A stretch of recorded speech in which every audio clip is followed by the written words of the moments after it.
नमस्कार दोस्तों, आपका फिर से स्वागत है आपके अपने YouTube चैनल द WWMS पर। उम्मीद करता हूँ आप सब अच्छे होंगे।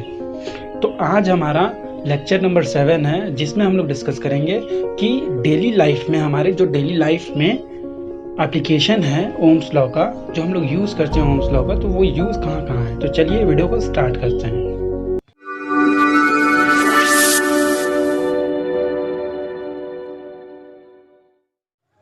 तो चलिए दोस्तों, अब हम लोग स्टार्ट करते हैं एप्लीकेशन ऑफ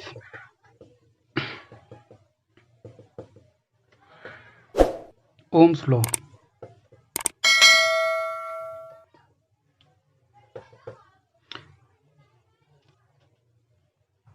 ओम्स लॉ का डेली लाइफ में जो एप्लीकेशन होता है, जो हम लोग यूज़ करते हैं अपने घर में, जो सर्किट बनाते हैं, सर्किट मतलब वायरिंग जब करते हैं तो उसमें भी अलग अलग इलेक्ट्रिकल अप्लायंसेस लगाते हैं, बल्ब लगाते हैं, फ़ैन लगाते हैं, एसी लगाते हैं, कुछ भी चीज़ लगाते होंगे, ठीक। तो वो कैसे लगाते हैं और वो कैसे वर्क करता है, उसके बारे में जान लेते हैं। सबसे पहले देखिए, थ्योरी तो हम लोग पढ़ लेते हैं। थ्योरी पढ़ने के बाद अब उसका अगर यूज़ ना पता हम लोग को तो वेस्ट हो गया। थ्योरी पढ़ने का कोई मतलब तो हुआ नहीं अगर उसका एप्लीकेशन ही नहीं पता चल पाया कि हमारे डेली लाइफ में उसका यूज़ क्या है, क्यों हम लोग पढ़ते हैं उसका। तो ओम्स लॉ का हमारे इलेक्ट्रिसिटी चैप्टर या फिर इलेक्ट्रिसिटी में बहुत बड़ा योगदान कह सकते हैं, बहुत बड़ा है, बहुत मोस्ट इम्पॉर्टेंट लॉ है, मोस्ट इम्पॉर्टेंट लॉ है, जिसको फॉलो करना बहुत ज़्यादा इसेंशियल है, बहुत ज़्यादा ज़रूरी है इसको फॉलो करना, ठीक। क्यों उसको इसेंशियल है अभी मैं समझा देता हूँ अच्छे से। जब तक कोई भी इलेक्ट्रिक सर्किट हम ड्रॉ करते हैं, बनाते हैं अपने, या फिर अपने होम में, घर में वायरिंग करते हैं तो इलेक्ट्रिक सर्किट बनाते हैं। तो इलेक्ट्रिक सर्किट बनाते हैं तो ओम्स लॉ को वो फॉलो करना चाहिए। ओम्स लॉ को फॉलो नहीं करेगा तो वो सर्किट वर्क ही नहीं करेगा, डिजायर्ड जैसे आप चाहते हैं वैसे वो वर्क ही नहीं करेगा, ठीक। मान लीजिए आप एलईडी लगाए, अगर ओम्स लॉ को फॉलो करता हुआ नहीं रहेगा वो एलईडी की डिजाइन, तो ब्लास्ट हो जाएगा, मतलब फूट जाएगा वो, ठीक है। तो कैसे इसका यूज है अभी चलिए पढ़ते हैं। तो इसको हम एग्जाम्पल के थ्रू समझेंगे कि देखिए क्या होता है। इसको हम एग्जाम्पल के थ्रू समझते हैं। एक सर्किट, एक मान लीजिए बैटरी ले लेते हैं, ठीक। एक बैटरी ले लेते हैं, आप घर पे एक्सपेरिमेंट भी करके देख सकते हैं। एक बैटरी ले लेते हैं, इस पे मान लेते हैं पॉजिटिव टर्मिनल है, ये पॉजिटिव टर्मिनल है, ये निगेटिव टर्मिनल है। फिर क्या किया, यहाँ से वायर, इलेक्ट्रिकल वायर निकाले हम, इलेक्ट्रिकल वायर निकाले और यहाँ पर स्विच लगा दिए। स्विच का काम क्या होता है, सर्किट को कंप्लीट या फिर क्लोज करना या फिर ओपन करना। स्विच लगा दिया हमने। स्विच लगाने के बाद अब देखिए यहाँ पर एक एलईडी लगा दिया, ठीक। एलईडी, एक मान लीजिए एलईडी बल्ब लगा दिया। इसको अच्छे से ड्रॉ करते हैं। एलईडी देखा होगा आपने, 2 रुपए का मिलता है मार्केट में। एक इसकी बड़ी टांग होती है, एक छोटी टांग होती है, ठीक। छोटी वाली टांग क्या होती है, निगेटिव, बड़ी वाली टांग होती है पॉजिटिव। इस टर्मिनल को चेंज कर देते हैं, मान लेते हैं ये पॉजिटिव और ये निगेटिव। तो क्या करते हैं, पॉजिटिव वाला पॉजिटिव से कनेक्ट कर देते हैं, निगेटिव वाला निगेटिव से कनेक्ट कर देते हैं। यहाँ पर स्विच अभी क्या है, ओपन स्विच है इस टाइम पे। और इस एलईडी, जब आप एलईडी खरीदने जाएंगे तो एलईडी के बैक साइड में आप अगर देखेंगे तो लिखा होगा, उस पर अलग अलग टाइप की एलईडीज होती हैं। तो मैंने उस टाइप की एलईडी ली है जिसपे लिखा हुआ है 2 वोल्ट और 20 मिली एम्पियर। मतलब ये 2 वोल्ट पोटेंशियल डिफरेंस पे वर्क करेगा और 20 मिली एम्पियर करंट पे वर्क करेगा, ठीक। अगर इसको इतना नहीं मिला तो ये क्या हो जाएगा, ब्लास्ट। और मैंने ये लिया है बैटरी 6 वोल्ट का, सॉरी 6 वोल्ट का है। मान लीजिए मैंने इसका बैटरी लिया है 9 वोल्ट का, ठीक। मैंने इसकी बैटरी ली है 9 वोल्ट की, और 9 वोल्ट की बैटरी ली है, और ये स्विच अभी ओपन है। उसके बाद में मैंने एक एलईडी से कनेक्ट कर दिया है इसको, जिस पे लिखा हुआ है 2 वोल्ट और 20 मिली एम्पियर। कोई भी आप बल्ब या फिर एलईडी खरीदने जाते हैं, उस पर लिखा होता है, आप अच्छे से देखेंगे उसको, तो उस पर लिखा होता है, उस पर पोटेंशियल, उस पर वोल्टेज कितना चाहिए और उसको करंट कितना चाहिए और पावर कितनी होती है, उसकी पावर भी लिखा होता है। पावर को डिस्कस करेंगे आगे 1-2 लेक्चर के बाद।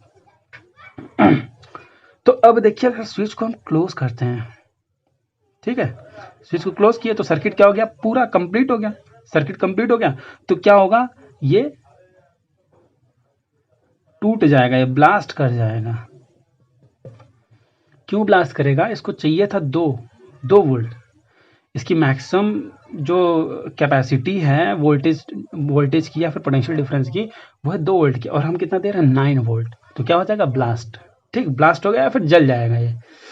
हम्म तो अब हमको 9 वोल्ट की बैटरी से हमको जलाना है 2 वोल्ट की बैटरी। तो कैसे जलाएंगे, कैसे जलाएंगे, आप ही सोचिए कैसे जलाएंगे। हमारा हर जगह नीड तो यही नहीं होता है कि हमारे पास जो भी चीज़ अवेलेबल है, मान लीजिए हमारे पास 9 वोल्ट की बैटरी है और हमारे पास 2 वोल्ट जिस पे लिखा हुआ है एलईडी है। अब हमारे पास पैसे नहीं है मार्केट से 9 वोल्ट की एलईडी खरीदने की। ठीक, जिस पे लिखा हुआ 9 वोल्ट और 20 मिली एम्पियर या फिर कोई जितना भी करंट उसमें ड्रॉ हो रहा हो, उसके लिए मेरे पास पैसे नहीं है, लेकिन मुझे ऐसे ही काम चलाना है। तो कैसे काम करेंगे, ठीक, मतलब कम पावर का जलाना है हमको हाई पावर्स के बैटरी से। कम वोल्ट की जो एलईडी है उसको हम हाई वोल्टेज से जलाना चाहते हैं, मतलब ग्लो कराना चाहते हैं। ठीक है, मतलब वर्क कराना चाहते हैं। तो कैसे हम करेंगे, तो अब यहां पर वर्क करता है ओम्स लॉ। ठीक, ओम्स लॉ यहां पर वर्क करता है। ओम्स लॉ वर्क कैसे करेगा, तो सबसे पहले हम क्या नोट करेंगे, यहां पर पोटेंशियल डिफरेंस की वैल्यू। पोटेंशियल डिफरेंस यहां पर क्या होगा, पोटेंशियल डिफरेंस जितना इसका नीडेड है। ठीक, पोटेंशियल डिफरेंस मतलब यहाँ पर कितना पोटेंशियल है, 9 वोल्ट, और कितना इस पे रेटेड है, ठीक, 2 वोल्ट। तो कितना डिफरेंस आ रहा है, इसको कितना और ज़्यादा मिल रहा है। ठीक, ये ब्लास्ट अभी हटा देते हैं, फिर इसको ओपन कर देते हैं। ठीक, अब इसको लगाने से पहले इसको ओपन कर देते हैं। स्विच को ओपन कर दिया, तो कितना इसको ज़्यादा मिल रहा था, 7 वोल्ट। 7 वोल्ट इसको पोटेंशियल डिफरेंस अधिक मिल रहा था इस एलईडी को। ठीक, क्योंकि देखिए यहाँ पर 9 वोल्ट की बैटरी है और इसकी इस पे जो लिखा हुआ है वो 2 वोल्ट लिखा हुआ है। तो इसको कितना अधिक मिल रहा था, जिसकी वजह से ये खराब हो जा रहा था, मतलब ब्लास्ट हो जा रहा था ये एलईडी। उस 7 वोल्ट अधिक मिल रहा था, वो तो वो लिख लेंगे 7 वोल्ट। ठीक, पोटेंशियल डिफरेंस मतलब V की वैल्यू कितनी आ गई, 7 वोल्ट। अब इसमें करंट कितना चाहिए हमको, 20 मिली एम्पियर का। तो I की वैल्यू कितनी है, 20 मिली एम्पियर। 20 मिली एम्पियर को करंट चेंज करेंगे इसको एम्पियर में, तो कितना आएगा, 0.02 एम्पियर। 0.02 एम्पियर करंट आ गया इसमें। तो अब हमको क्या निकालना होगा, ओम्स लॉ के थ्रू रेजिस्टेंस की वैल्यू। ठीक है, रेजिस्टेंस की वैल्यू निकाल लेते हैं। तो रेजिस्टेंस, अगर रेजिस्टेंस का मतलब क्या होता है, ये क्या करता है, करंट को कम कर देता है, करंट को कम कर देता है। तो देखिए क्या रेजिस्टेंस की वैल्यू आएगी, रेजिस्टेंस की वैल्यू क्या आएगी, रेजिस्टेंस V इक्वल्स टू क्या होता है, IR। समझ लीजिए अच्छे से, ओम्स लॉ होता है V इक्वल्स टू IR। ठीक, तो R की वैल्यू क्या निकाल सकते हैं हम यहाँ से, V अपॉन I। तो V की वैल्यू, पोटेंशियल डिफरेंस की वैल्यू कितनी है, 7 वोल्ट, और I की वैल्यू कितनी है, मतलब करंट की वैल्यू 0.02, ठीक, एम्पियर। फिर इसको अगर हम डिवाइड करते हैं तो कितना आएगा, ऊपर 100, नीचे 100 से मल्टीप्लाई करें तो ऊपर होगा 700 और नीचे हो जाएगा 2। फिर यहाँ से डिवाइड किए इसको तो कितना आएगा, 350। ठीक, 350 ओम यूनिट होता है रेजिस्टेंस का, ओम। तो अब हमको पता चला कि 350 ओम का अगर इसके अंदर रेजिस्टेंस होगा तो ये प्रॉपर वर्क करेगा। तो या तो हम ये जो इलेक्ट्रिकल वायर यूज कर रहे हैं उसमें 350 ओम बढ़ा दें, तो वो बढ़ा हम सकते नहीं है। ठीक, बढ़ा सकते नहीं, क्योंकि प्रॉपर्टी ऑफ कंडक्टर होता है उसके अंदर, हम उसके अंदर छेड़छाड़ नहीं कर सकते, जितना फिक्स होगा उसके अंदर उतना ही रहेगा। तो हम कैसे कर सकते हैं, इसको बढ़ा के एक रजिस्टर नाम का, अभी मैंने डिस्कस किया था कि रजिस्टर नाम का एक वो होता है, इलेक्ट्रिकल डिवाइस होता है, या फिर इलेक्ट्रिकल डिवाइस नहीं, इलेक्ट्रिकल कंपोनेंट कह सकते हैं। रजिस्टर नाम का एक इलेक्ट्रिकल कंपोनेंट होता है जो मार्केट में अवेलेबल होता है। वो किस टाइप का दिखता है, ऐसे इस पे साइन बना होता है, ऐसे बना रहता है, ग्रीन कलर का होता है, अलग अलग कलर्स के भी होते हैं, ऐसे ऐसे ऐसे। इस पे उस पे रेटेड लिखा होता है कि कितना, उसको कितने ओम का है ये।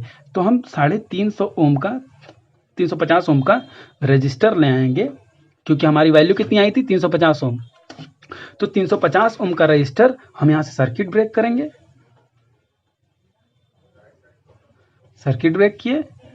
ठीक, और यहाँ पर 350 ओम का रजिस्टर को लगा दिए। ठीक है, 350 ओम के रजिस्टर को लगा दिए। तो अब देखिए क्या होता है कमाल। 350 ओम के रजिस्टर लगाने के बाद फिर अब इस जब स्विच को हम क्लोज करते हैं, ठीक, तो इसमें से करंट स्टार्ट हो जाएगा फ्लो होना आई। और इसमें करंट कितना फ्लो होगा, जितना इसको चाहिए उतना ही फ्लो होगा। क्यों? क्योंकि मैंने कैलकुलेशन किया ओम्स लॉ के हिसाब से, मैंने कैलकुलेट किया इस रेजिस्टेंस की वैल्यू किसके बेसिस पर, इसके ही इस जो करंट इस पे लिखा हुआ था 20 मिली एम्पियर, उसके ही बेसिस पर मैंने इस आर की वैल्यू कैलकुलेट की थी। तो इसमें जो करंट फ्लो होगा जितना मुझे चाहिए, मतलब अपने हिसाब से मुझे ढालना हो तो ओम्स लॉ को लगाना पड़ेगा, मतलब डिजायर्ड कंडीशन हमको चाहिए तो ओम्स लॉ को लगाकर ही सर्किट को डिजाइन किया जा सकता है, नहीं तो नहीं किया जा सकता, पॉसिबल ही नहीं है। ठीक, जितना भी आप सर्किट बनाएंगे सब के सब ब्लास्ट हो जाएगा, सब के सब खराब हो जाएगा जब तक आप ओम्स लॉ को फॉलो नहीं करेंगे। तो ओम्स लॉ का यही एप्लीकेशन है, मेन एप्लीकेशन यही है ही कि मेन सर्किट को वायरिंग में कैसे हम वायरिंग करें, तो किस हिसाब से करें कि वो सर्किट भी कंप्लीट हो जाए और हमारा कोई भी इलेक्ट्रिकल इंस्ट्रूमेंट या फिर इलेक्ट्रिकल अप्लायंस खराब ना हो। ठीक, तो इसमें आई करंट फ्लो होगा जिसके पास होगा 20 मिली एम्पियर का करंट। ठीक, क्योंकि मैंने इसी पर तो डिजाइन किया था ये 20 मिली एम्पियर पे, तो मुझे डिजायर्ड क्या चाहिए 20 मिली एम्पियर का करंट, तो इसमें से 20 मिली एम्पियर का ही करंट निकलेगा। स्टार्टिंग में भले ही कितना निकल रहा हो, लेकिन मैंने इसको डिजाइन करके इसकी कैलकुलेशन करके सारी वैल्यूज निकाल ली, सारे इसके बेसिस पर निकाल लिया, इस एलईडी के बेसिस पर। तो इसके अंदर अब वो फ्लो करेगा जितना मैं चाहता हूँ, क्योंकि इस पर डिजाइनिंग भी मैंने ही की है कैलकुलेशन के हिसाब, ओम्स लॉ के हिसाब से। तो आई इसमें 20 मिली एम्पियर का फ्लो करेगा। ठीक, फिर इसके अंदर ये स्विच को मैंने क्या कर दिया, क्लोज। अब क्लोज कर दिया, पहले ओपन था, क्लोज कर दिया, अब ये फ्लो करेगा इसके पास। ठीक, तो ये अब रेजिस्टेंस से होते हुए करंट कहाँ जाएगा, इसके अंदर, एलईडी के अंदर। तो अब ये क्या होने लगेगा, ग्लो।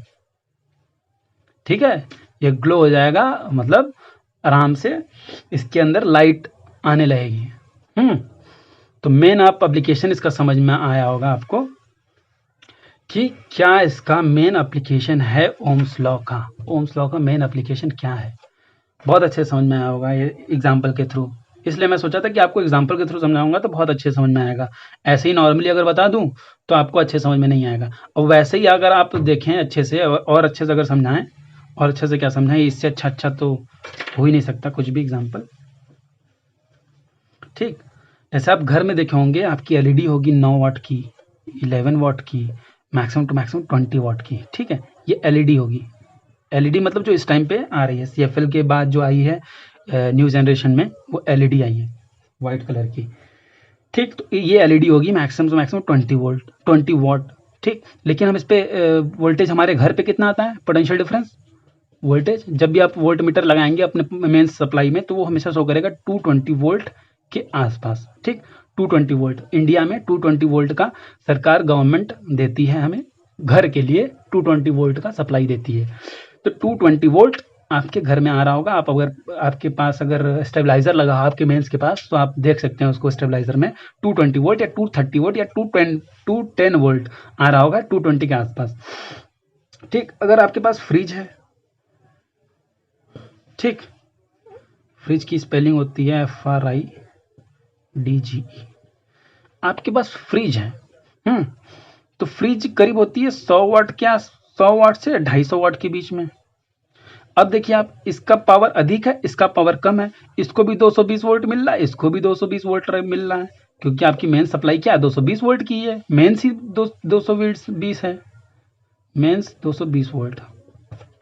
ठीक, और आपके पास अगर आप गर्मी के सीजन में हैं, सॉरी ठंडी के सीजन में, तो आप हीटर यूज करते हैं करीब 1000 वाट या फिर 2000 वाट का। तो ये तो पावर और कंजम्पशन इसका बढ़ गया, लेकिन ये भी किस पे वर्क करता है 220 वोल्ट, क्योंकि हमारे पास इससे ज्यादा तो हम ला ही नहीं सकते ना, क्योंकि हमको सरकार ही देती है 220 वोल्ट।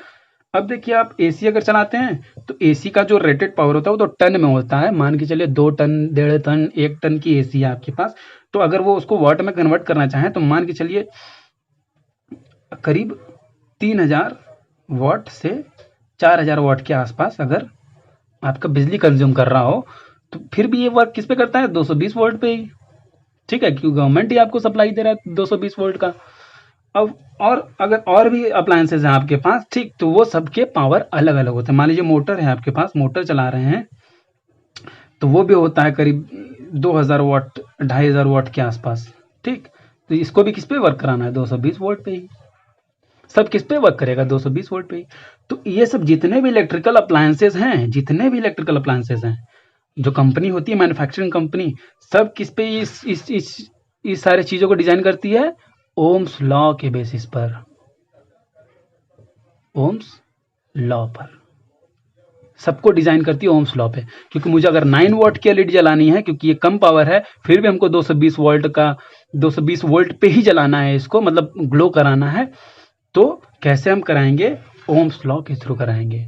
फ्रिज को जलाना है, हमको इतना चाहिए, हीटिंग एलिमेंट या फिर हीटर वगैरह को जलाना है इतना चाहिए, एसी को जलाना है इतना, मोटर इतना, सब कुछ चलाना है हमको, लेकिन हमारे पास पावर जो वोल्टेज आ रही है, वोल्टेज सप्लाई गवर्नमेंट की तरफ से, इससे ज़्यादा तो हम बढ़ा नहीं सकते।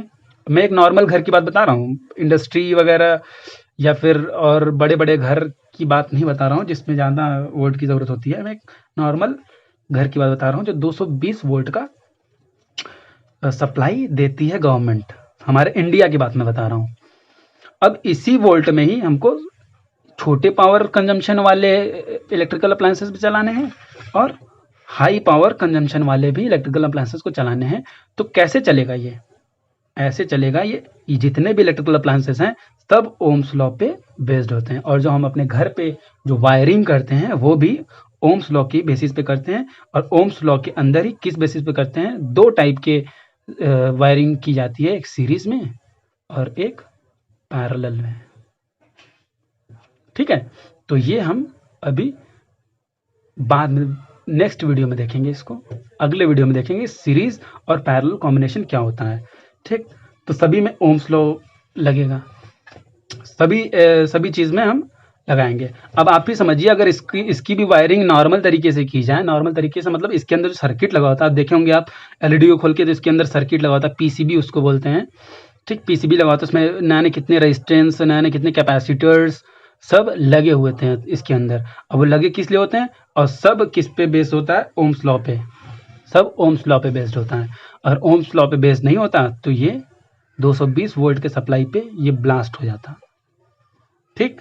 अगर आप फ्रिज को भी खोल के देखेंगे तो फ्रिज के अंदर भी पीसीबी लगी होगी, अलग अलग सर्किट्स होंगे इसके अंदर, ठीक, अलग अलग कैपेसिटर्स, अलग अलग रजिस्टर्स इसके अंदर लगे होते हैं, उसके ही बेस पर ये चलता है।